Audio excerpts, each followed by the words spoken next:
வந்திருக்கும் இளம் சாதனையாளர்களுக்கும் அவங்களுடைய பெற்றோர்களுக்கும் தமிழக வெற்றி கழகத்தினுடைய தோழர்களுக்கும் என் நெஞ்சில் குடியிருக்கும் நண்பா நண்பிகள் உங்கள் அனைவருக்கும் மீண்டும் என்னுடைய பணிவான வணக்கங்கள். நான் இன்றைக்கி எதுவும் பேச வேணான்னு தான் நினச்சேன். பட் ஒரு முக்கியமான ஒரு விஷயத்தை பற்றி இன்றைக்கி நான் பேசலைன்னா அது அவ்வளோ கரெக்டாக இருக்காதுன்னு எனக்கு தோணுச்சு. அதான்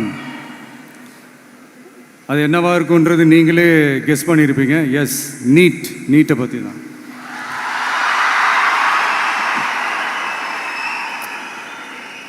இந்த நீட்டுன்றது பார்த்திங்கன்னா நம்ம தமிழ்நாட்டில் இருக்கிற மாணவ மாணவிகள், குறிப்பாக கிராமப்புறத்தில் இருக்கிற ஏழை எளிய பிற்படுத்தப்பட்ட, மிகவும் பிற்படுத்தப்பட்ட மற்றும் தாழ்த்தப்பட்ட வகுப்பினை சேர்ந்த இந்த மாணவ மாணவிகள் எல்லாருமே ரொம்பவும் பாதிக்கப்படுறாங்கன்றது தான் ஒரு சத்தியமான ஒரு உண்மை. இந்த நீட்டை பற்றி ஒரு பிரச்சனையாக நான் பார்க்குறது என்னென்னா, ஒன்று இந்த நீட் இந்த மாநில உரிமைகளுக்கு எதிரானதாக இருக்குது. நீங்கள் 1975க்கு முன்னாலே பார்த்தீங்கன்னா இந்த கல்வி மாநில பட்டியலில் தான் இருந்துச்சு. உங்கள் எல்லாருக்குமே தெரிஞ்ச ஒரு விஷயந்தான். அதுக்கப்புறமா தான் அது ஒன்றிய அரசு வந்ததுக்கப்புறம் அது பொது பட்டியலில் அது சேர்த்தாங்க. எனக்கு தெரிஞ்சு அதுதான் ஒரு முதல் பிரச்சனையாக ஒன்று ஸ்டார்ட் ஆச்சு. ரெண்டாவது பார்த்திங்கன்னா, ஒரே நாடு, ஒரே பாடத்திட்டங்கள், ஒரே தேர்வு. இது பேசிக்காகவே அந்த கல்வி கற்கும் அந்த நோக்கத்திற்கே ஒரு எதிரான ஒரு விஷயமாக நான் அதை பார்க்குறேன். ஒவ்வொரு மாநிலத்துக்கு ஏற்ற மாதிரி அந்த பாடத்திட்டங்கள் இருக்கணும்.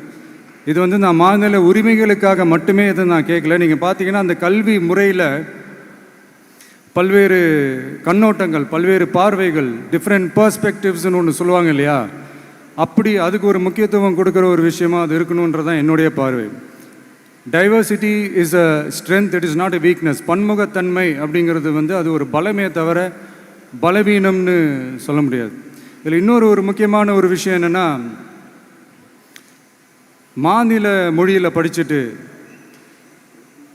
ஸ்டேட் சிலபஸில் படிச்சுட்டு NCERT சிலபஸில் தேர்வு வச்சா அது எப்படிங்க? அதுவும்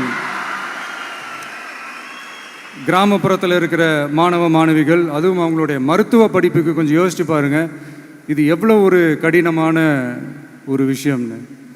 மூணாவது நான் பார்க்குற ஒரு பிரச்சனை என்னென்னா, போன மே மாதம் 5ஆம் தேதி அந்த நீட் எக்ஸாம்லாம் நடந்துச்சு. அதில் சில குளறுபடிகள்லாம் நடந்ததாக நம்ம நிறைய அந்த செய்திகள்லாம் பார்த்தோம், படித்தோம் இல்லையா.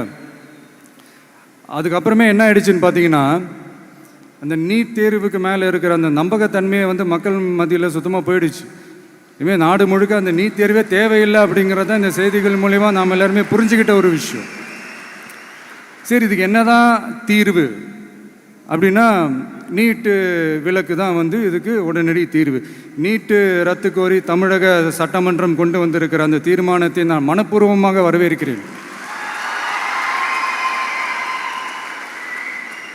இதுக்கு அந்த ஒன்றிய அரசு அந்த காலதாமதம்லாம் எதுவும் செய்யாமல் தமிழ்நாட்டு மக்கள் அவங்களுடைய உணர்வுகளுக்கு மதிப்பு கொடுத்து இதை சீக்கிரமாகவே இதை சால்வ் பண்ணணும் அப்படின்றதான் இங்கே நான் கேட்டுக்கிறேன். சரி, ஓகே, இதுக்கு நிரந்தர தீர்வு தான் என்ன அப்படின்னா, அந்த கல்வி பொது பட்டியலேருந்து மாநில பட்டியலுக்கு கொண்டு வரணும். ஒருவேளை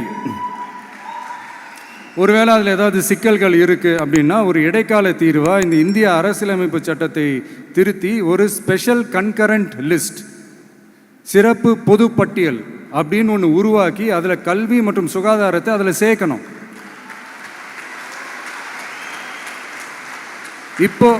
இப்போ இருக்கிற அந்த பொதுப்பட்டியல் என்ன ஒரு பிரச்சனை அப்படின்னா, நீங்கள் அந்த துறைகள்லாம் பார்த்தீங்கன்னா மாநில அரசுகளுக்கு என்னதான் அதில் அதிகாரம் இருந்தாலும் அது முழுக்க ஒன்றிய அரசினுடைய கட்டுப்பாட்டில் தான் இருக்குது. அதனால் மாநில அரசுகளுக்கு அந்த முழு சுதந்திரத்தை அது தரப்பட வேண்டும் அப்படின்றதான் இங்கே என்னுடைய தாழ்மையான ஒரு வேண்டுகோள். ஒன்றிய அரசு அவங்களுடைய கட்டுப்பாட்டில் இருக்கிற ஒரு சில இந்த மெடிக்கல் காலேஜஸ்லாம் இருக்குல்ல, எய்ம்ஸ், ஜிப்மர், பிஜிஐ, இந்த மாதிரி நிறுவனங்களுக்கு வேணால் அவங்க அந்த நீட் எக்ஸாம் நடத்தணுன்னா நடத்திக்கலாம். பட் இங்கே வந்து அந்த பிரச்சனை என்னென்னா, இது வந்து என்னுடைய ஒரு சஜஷன் தாங்க.